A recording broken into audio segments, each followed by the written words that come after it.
Qui c'est qui va faire des petits médaillons de vrai gras à Noël? C'est toi! Hello les belles gens, je suis ravie de vous retrouver aujourd'hui pour la suite des vidéos de Noël. Il y a vraiment très longtemps, dans un pays lointain qu'on nomme la véganie. Mais pas du tout, je m'emballe.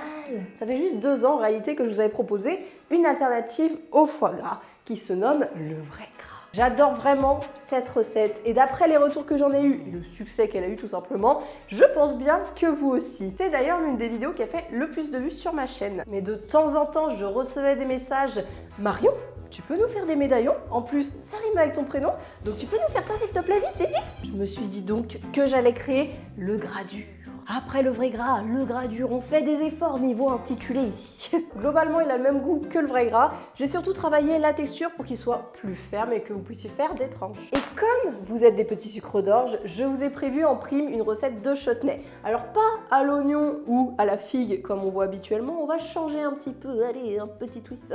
On part sur échalotes, poires et épices. Vous allez voir, ça se marie divinement bien avec le gras dur. Je rigole toute seule parce que je ne sais pas qui assumera de dire le gras dur en repas de famille. C'est déjà parfois assez compliqué en tant que végane. Si en plus tu dis tiens, tu veux manger du gras dur, dites faux gras ou dites rien. Vous servez et vous dites rien. C'est parti pour le chutney à la poire. Vous allez voir, c'est très simple à faire. Donc on va commencer par émincer les petites échalotes et on épluche et on coupe en petits morceaux les poires. Si vous n'avez pas de poire, vous pouvez prendre des pommes, mais je trouve ça mieux avec la poire.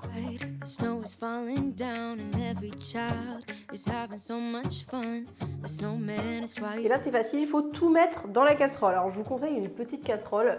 J'en avais pas avec un couvercle, donc j'ai pris un fait tout plat, mais c'est pas le mieux. J'ajoute de l'eau, du vinaigre de cidre et du sirop d'agave parce que c'est aigre doux. D'ailleurs, ça va sentir un petit peu le vinaigre chez vous, je suis désolée. Pour les épices, on part sur un mélange un peu pain d'épices, donc bâton de cannelle, de la badiane, de la cardamome, du 4 épices et du gingembre. Et j'ai oublié un peu de sel et de poivre. Sinon, pour l'instant, on laisse sur feu vif environ une dizaine de minutes, histoire que le vinaigre s'évapore un peu. Et après, on pourra couvrir et laisser sur feu doux pendant 50 minutes. Il faut vraiment que ça soit très confit, très fondant. Vérifiez en cours de cuisson si ça ne manque pas d'eau parce qu'on veut que ça reste fondant et que ça ne vienne pas cramer dans la casserole, ce serait mieux. Donc n'hésitez pas à en rajouter un petit peu et poursuivre la cuisson à couvert. Le chutney est prêt quand il est bien coloré, bien caramélisé. Là, ça nous donne environ 1,5 pot de petits pots à confiture. Vous pouvez multiplier par 2 si vous voulez 3 pots. Mais en tout cas, actuellement, la proportion est parfaitement adaptée pour la quantité de gras dur. C'est vrai que ça part vite le chutney quand même. Ce que je fais, moi, c'est que j'enlève juste les gousses de cardamome. Après, je mets l'anis étoilé par-dessus pour la déco. Pareil, le bâton de cannelle, je le garde pas. Pour prolonger la durée de conservation, je vous conseille de passer à la vapeur le pot et le couvercle. Après, sinon, vous mettez quand même au frigo. Je suis pas la pro des confitures des bocaux encore, j'ai beaucoup de choses à apprendre, mais ça c'est sûr que ça se conserve quelques semaines quand même.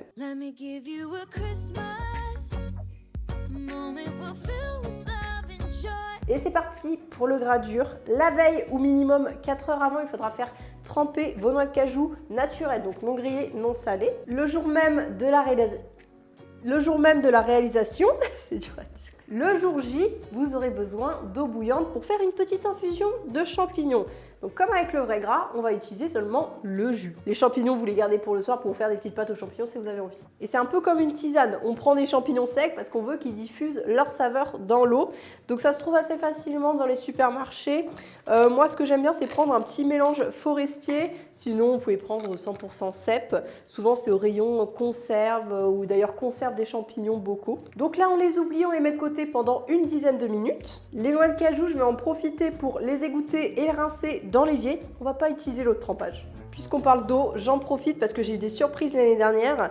La quantité d'eau du départ avec les champignons, forcément elle va baisser parce que les champignons absorbent de l'eau. Donc vous n'en rajoutez pas pour essayer de retrouver la quantité de départ. Vous voyez, non, c'est normal, c'est fait pour.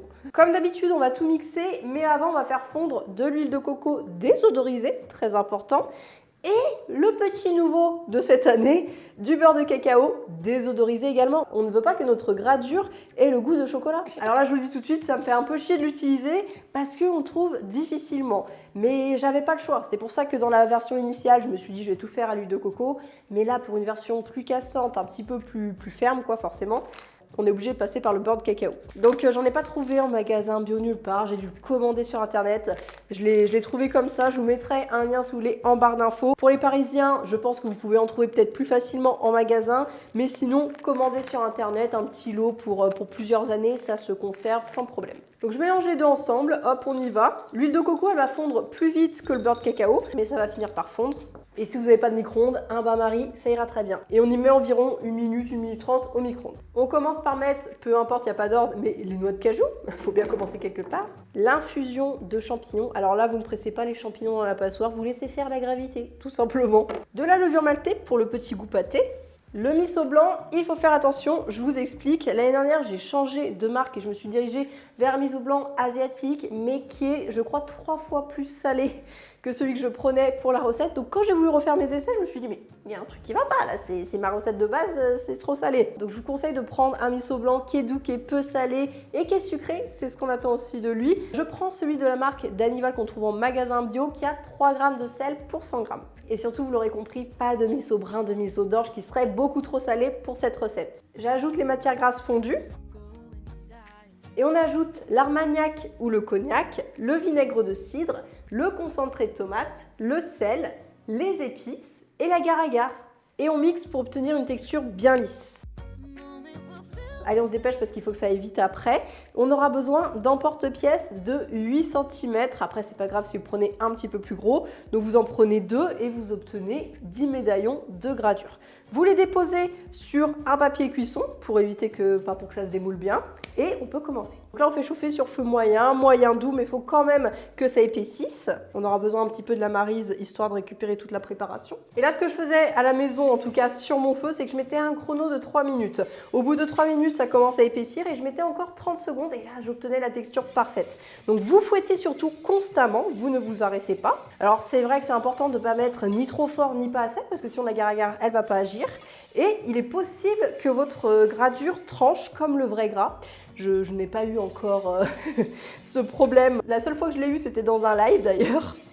C'était assez drôle. Donc si ça tranche, ça veut dire que les particules de gras et d'eau vont se séparer. Vous allez vite comprendre si ça vous arrive. Donc c'est rattrapable. Vous utilisez simplement un mixeur plongeant et c'est parfait. On fouette, on fouette. Je vous ai montré la texture. Elle est parfaite. Elle a bien épaissi quand même, hein. Et c'est parti, surtout, il faut vite y mettre. Donc hop, on y dépose dans nos emporte-pièces, proprement.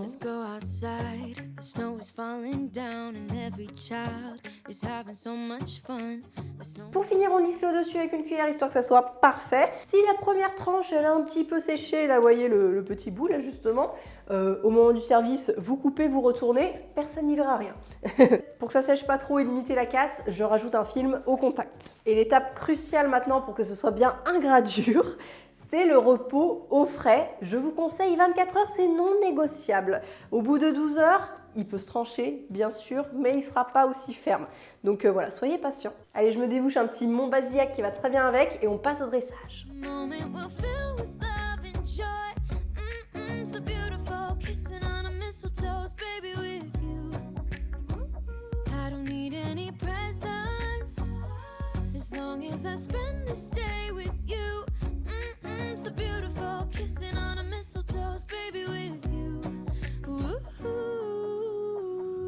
Est-ce que c'est pas magnifique? Franchement, vous servez ça, vous dites rien, vous dites rien. Alors, j'ai pas coupé au couteau, vous avez vu, j'ai pris un fil à couper. Il y en a peut-être certains d'entre vous qui s'en sont débarrassés au moment de tirer un trait sur le foie gras. Mais pour le gradure, c'est bien pratique. Après, ça peut se faire au couteau, bien sûr, mais ça aura tendance à plus s'affaisser. Donc, je vous conseille quand même d'avoir ça. Je vous ai fait une belle assiette minimaliste pour les fêtes. Donc, un petit peu de jeunes pousses, du chutney qui aura refroidi, une belle tranche de gradure posée sur du toast qui est bien grillé, mais refroidi pour éviter que la tranche vienne fondre.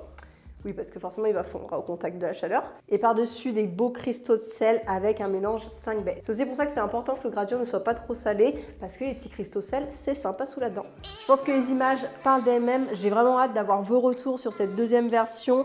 La question de la conservation va certainement m'être posée. J'ai pas fait l'essai de la congélation, mais la première version se congelait. Donc normalement ça devrait aller, je vous redirai en barre de description quand j'aurai fait. Je suis un peu prise par le temps, hein. Les recettes de Noël ça va vite. Et sinon tout simplement vous le conservez au réfrigérateur dans une boîte hermétique en essayant de bien l'emmitoufler quand même dans le film. Et pendant 2 semaines sans problème. Sur ce, il ne me reste plus qu'à vous dire, pensez à vous abonner, à gradurer. Et on se dit à bientôt pour de nouvelles aventures véganes. Tching!